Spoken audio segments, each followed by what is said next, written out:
Hello my dear students, welcome to my YouTube channel AHS English education. आज के तुम्हारे জন্য গুরুত্বপূর্ণ একটা ক্লাস নিয়ে এসেছি, যেটা আইডেন্টিফাই দ্য টেন্সের উপর রয়েছে। এগুলো অ্যাস্ট্রোলজার্স ডে থেকে নেওয়া হয়েছে। তো এগুলো প্রশ্নগুলোকে তোমরা দেখো, ঠিক আছে, কিভাবে কোন টেন্সে যাই, গঠনটা দেখো, অর্থাৎ সাবজেক্টের পরে কি থাকলে সিম্পল প্রেজেন্ট, সাবজেক্টের উপরে কী থাকলে পাস্ট ইনডেফিনিট, এ সমস্ত, ঠিক আছে। তো আমি প্রত্যেকটা লাইনকে বুঝিয়ে দিচ্ছি, তোমরা ভালো করে মন দিয়ে বুঝো। কী বলা হচ্ছে, হি আন্ডারস্টুড হোয়াট ওয়াজ রং, ঠিক আছে। তো এটা কি present indefinite, future indefinite, past indefinite, none of this. তাহলে আমরা দেখছি সাবজেক্টের উপরে যখন V2 রয়েছে সেটা নিঃসন্দেহে পাস্ট ইনডেফিনিট বা সিম্পল পাস্ট, ঠিক আছে। তাহলে এটা রয়েছে পাস্ট ইনডেফিনিটে, ঠিক আছে, B number past indefinite. Next, he charged 3 pies per question, ঠিক আছে। তাহলে এখানে সাবজেক্ট হচ্ছে হি, ভার্বটা হচ্ছে চার্জড, অর্থাৎ সাবজেক্টের পরে V2 রয়েছে, তাহলে অবশ্যই এটা পাস্ট ইনডেফিনিট। তাহলে প্রথমে 1 নম্বরটা হচ্ছে এটা past indefinite. Next, you have an impetuous nature and a rough exterior, ঠিক আছে। তাহলে দেখো সাবজেক্টের পরে যখন হ্যাভেস থাকবে এবং তারপরে ভার্বের থার্ড ফর্ম থাকবে যখন, তখন বুঝে নিতে হবে সেটা প্রেজেন্ট পারফেক্ট রয়েছে। তো এইখানে কি আছে, সাবজেক্টের পরে হ্যাভেস তো বটেই আছে, কিন্তু তারপরে একটা নাউন এসছে, সুতরাং এটা পারফেক্টের মধ্যে যাচ্ছে না। যদি ভার্বের থার্ড ফর্ম থাকতো হ্যাভেসের পরে, তাহলে সেটা পারফেক্ট টেন্সে হতো। তাহলে এখানে কি রয়েছে, you have an impetuous nature, তাহলে তোমার রয়েছে, তাহলে সিম্পল প্রেজেন্ট বা প্রেজেন্ট ইনডেফিনিট, ঠিক আছে। তাহলে এখানে কি past perfect, present perfect, simple past, none of this, তাহলে এটা হবে নান অফ দিস, এটা সিম্পল প্রেজেন্ট হবে। তো এটা নেই, সুতরাং নান অফ দিসে আসছে। এবার নেক্সট প্রশ্নটা দেখো, the nuts vendor blew out his player. তো সাবজেক্টের পরে এখানে যে ভার্বটা রয়েছে সেটা V2 রয়েছে, সুতরাং এটা পাস্ট ইনডেফিনিট, ঠিক আছে। পাস্ট ইনডেফিনিট রয়েছে কি সিম্পল প্রেজেন্ট, সিম্পল পাস্ট, অর্থাৎ এটাই পাস্ট ইনডেফিনিট, এটা হবে 1 নম্বরটা। তারপরে দেখো, he was putting them back into his bag, সেগুলো ব্যাগের মধ্যে রাখছিল। তাহলে এখানে দেখা যাচ্ছে সাবজেক্টের পরে ওয়াজার এবং ভার্বের সঙ্গে যে রয়েছে সেটা ভার্বটা ING দিয়ে রয়েছে, অর্থাৎ আই ওয়াজ ডুইং, এরকম ফর্মুলা রয়েছে। তাহলে সাবজেক্ট ওয়াজার এবং মেন ভার্বের সঙ্গে ING, সেটা অবশ্যই পাস্ট কন্টিনিউয়াস। সাবজেক্টের পরে যদি অ্যামিজার আসতো তাহলে প্রেজেন্ট কন্টিনিউয়াস হতো, এখন এটা রয়েছে পাস্ট কন্টিনিউয়াস। তাহলে পাস্ট কন্টিনিউয়াস আমরা দেখবো, এটা কি আছে, তাহলে পাস্ট কন্টিনিউয়াস, ডি নাম্বারটা কারেক্ট। নেক্সট, ইউ লুক, তোমাকে দেখাচ্ছে শো কেয়ার অন, সাবজেক্টের পরে এখানে ভার্বের 1 নম্বর ফর্ম এসছে, সুতরাং এটা সিম্পল প্রেজেন্ট বা প্রেজেন্ট ইনডেফিনিট। দেখো প্রেজেন্ট ইনডেফিনিট, এ নাম্বারটাই correct. Next, the astrologer pressed his invitation, তাহলে সাবজেক্ট অ্যাস্ট্রোলজার, ভার্বটা প্রেসড, অর্থাৎ V2 রয়েছে, ভার্বের সেকেন্ড ফর্ম রয়েছে, সুতরাং এটা পাস্ট ইনডেফিনিট বা সিম্পল পাস্ট। কোথায় রয়েছে, সিম্পল পাস্ট, তাহলে বি নাম্বারটা কারেক্ট। 17 নম্বর, আওয়ার ফ্রেন্ড ফেল্ট পিকড, ঠিক আছে। সাবজেক্টের পরে এখানে ফেল্ট মানে ফিল থেকে ফেল্ট মানে V2 রয়েছে, অর্থাৎ এটা পাস্ট ইনডেফিনিট হবে, কি হবে, past indefinite.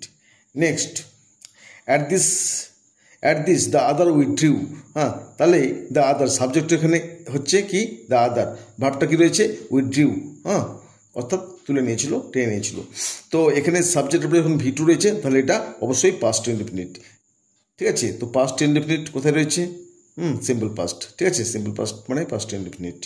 Next, I have some questions to ask, তাহলে আই হ্যাভ সাম কোশ্চেন, সাবজেক্টের পরে হ্যাভ এসছে বটে, কিন্তু ভার্বের কোনো থার্ড ফর্ম নেই, এখানে নাউন এসছে, সুতরাং এটা সিম্পল প্রেজেন্ট। যদি হতো I have done, I have broken, সেটা প্রেজেন্ট পারফেক্ট হতো। তো এখন এটা প্রেজেন্ট পারফেক্ট নয়, কারণ সাবজেক্টের পরে হ্যাভ এসছে বটে, কিন্তু তারপরে কোনো ভার্বের থার্ড ফর্ম নেই, এখানে কি আছে, নাউন এসছে, সুতরাং I have a dog, I have a brother, I have a car, এরকম ব্যাপারগুলো, এটা সিম্পল প্রেজেন্ট। তো প্রেজেন্ট ইনডেফিনিট বা সিম্পল প্রেজেন্ট, তাহলে এ নাম্বারটাই কারেক্ট, ঠিক আছে। বাকি প্রশ্নগুলো পরের স্লাইডে দেখো। আচ্ছা, 20 নম্বর প্রশ্ন দেখো, ইউ মাস্ট রিটার্ন দ্যাট আনা টু মি উইথ ইন্টারেস্ট, ঠিক আছে। তাহলে তোমাকে ফেরত দিতে হবে আনাটা, তাহলে এটা ফিউচার ইনডেফিনিট বোঝাচ্ছে, ঠিক আছে। এখানে কি রয়েছে, সিম্পল পাস্ট, ফিউচার ইনডেফিনিট, অর্থাৎ বি নাম্বারটা correct. Next, or will you give me 8 annas, ঠিক আছে। তাহলে সাবজেক্টের উপরে যদি শ্যাল বা উইল আসে তাহলে সেটা নিঃসন্দেহে ফিউচার ইনডেফিনিট হবে, ঠিক আছে। যেমন ফর্মুলা হচ্ছে I shall do, he will do, I will go, I shall go, এরকম ব্যাপারগুলো। এখানে লাইনটা 3 নম্বরে রয়েছে, অর্থাৎ ইন্টারোগেটিভে রয়েছে, ঠিক আছে। তাহলে উইল ইউ গিভ মি, তুমি কি আমাকে দেবে 8 আনাস, তো এটা ইন্টারোগেটিভ রয়েছে বটে, কিন্তু এটা সিম্পল প্রেজেন্ট সিম্পল ফিউচার রয়েছে, ঠিক আছে। তো সিম্পল ফিউচার অর্থাৎ সিম্পল ফিউচার, ঠিক আছে, এটা বি নাম্বারটা কারেক্ট। 22 নম্বর, this pact was accepted after a little further argument. তাহলে এটা কি রয়েছে, সাবজেক্ট হচ্ছে দিস প্যাক্ট, ওয়াজ অ্যাকসেপ্টেড, এটা প্যাসিভে রয়েছে যদিও, এটা অবশ্যই পাস্ট ইনডিফিনিট, সাবজেক্ট উপরে ওয়াজ আর এসছে, ভার্বের থার্ড ফর্ম, এটা প্যাসিভে রয়েছে কিন্তু এটা পাস্ট ইনডিফিনিটেই, ঠিক আছে। প্যাসিভে ভয়েস চেঞ্জ করলে কি আসে, সাবজেক্ট উপরে ওয়াজ আর এবং ভার্বের থার্ড ফর্ম, তো এটা পাস্ট ইনডিফিনিট থেকে এসছে, তাই এটা past indefinite. Leave me today, আজ আমায় ছেড়ে দাও, লিভ মি টুডে, তাহলে এটা ইম্পেরেটিভ সেন্টেন্স আছে, এটা সিম্পল প্রেজেন্ট, এটা কি হবে সিম্পল প্রেজেন্ট বা প্রেজেন্ট ইনডিফিনিট, এটি নাম্বারটা correct. Next, I will speak to you tomorrow, I will speak, সাবজেক্টের পরে কী বললাম, সাবজেক্টের পরে শ্যাল বা উইল যখন আসবে তখন সেটা ফিউচার ইনডিফিনিট হবে, তো I will speak to you tomorrow, তাহলে এটা সিম্পল ফিউচার বা ফিউচার ইনডিফিনিট, ফিউচার ইনডিফিনিট, দেখো ফিউচার ইনডিফিনিট, ডি নাম্বারটা correct. Next, shall I succeed, তাহলে শ্যাল রয়েছে সাবজেক্টের উপরে শ্যাল, আমরা কী বললাম, সাবজেক্টের উপরে যদি শ্যাল থাকে সেটা ফিউচার ইনডিফিনিট হবে, এখন লাইনটা ইন্টারোগেটিভ রয়েছে, তাও এটা ফিউচার ইনডিফিনিট, তাহলে শ্যাল আই সাকসিড, এক নম্বর লাইন কী ছিল, আই শ্যাল সাকসিড, সাবজেক্ট উপরে শ্যাল ছিল আর ভাবটা মেন ভাব ছিল, এখন I shall succeed, I shall not succeed, দুটোই ফিউচার, শ্যাল আই সাকসিড, আমি কি সফল হব in my present search or not, ঠিক আছে, তো এটা ফিউচার ইনডিফিনিট, তাহলে ফিউচার ইনডিফিনিট কোথায়, ফিউচার ইনডিফিনিট, সি নাম্বারটা correct.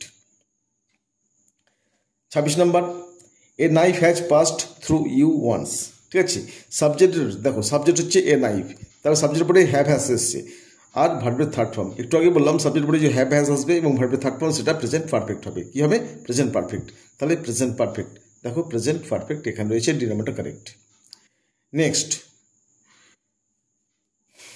You will live, you will live, subject উপরে উইল এসছে, ঠিক আছে, আর মেন ভার্ব, তাহলে future indefinite, you will live to be 100, তুমি বাঁচবে 100 বছর, তাহলে হচ্ছে এটা ফিউচার ইনডিফিনিট, তাহলে ফিউচার ইনডিফিনিট, সি নাম্বারটা কারেক্ট।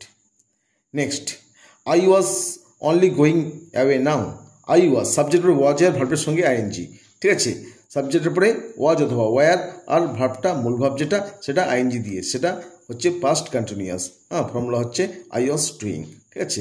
তোমাদের যদি বুঝতে অসুবিধা হয় আমার টেন্সের উপর ক্লাস রয়েছে, ক্লাসগুলো দেখে নিতে পারবে, simple present, present continuous, past সব টেন্সে রয়েছে, ভিডিওগুলো দেখে নিতে পারবে, তাহলে তোমাদের কনসেপ্টটা ক্লিয়ার হয়ে যাবে।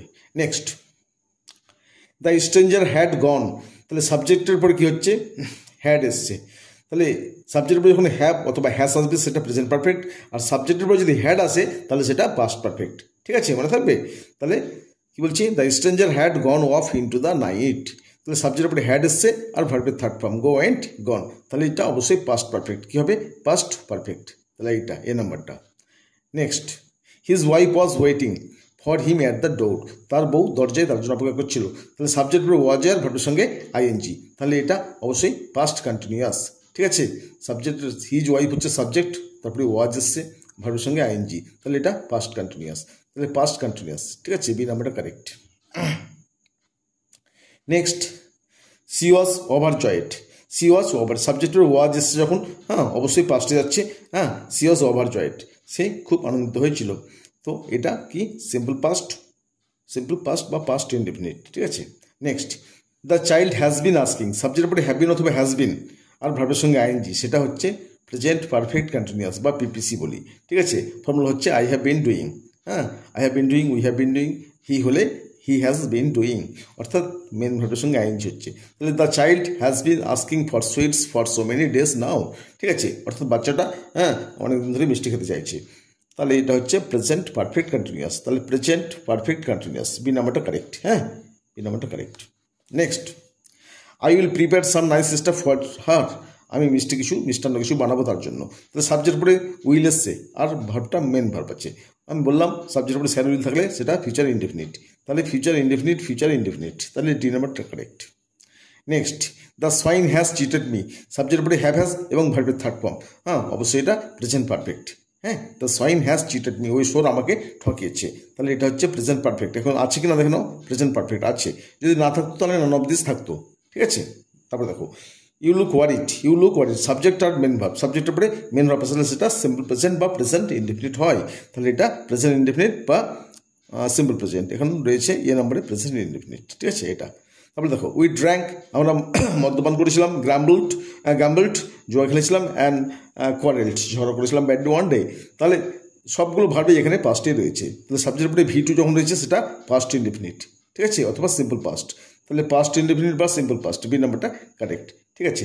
তো এখান থেকে অ্যাস্ট্রোলজ ডে থেকে হলো, হ্যাঁ, এরপরে আমরা অমরনাথ থেকে যতগুলো লাইন রয়েছে আইডেন্টিফিকেশনের জন্য সেগুলো করাবো, ঠিক আছে। তোমরা যারা চ্যানেলটা সাবস্ক্রাইব করে গেছো অসংখ্য ধন্যবাদ, আর এরকম ভালো ভালো ভিডিও পাওয়ার জন্য চ্যানেলটা সাবস্ক্রাইব করে দেবে। Thank you for watching this video.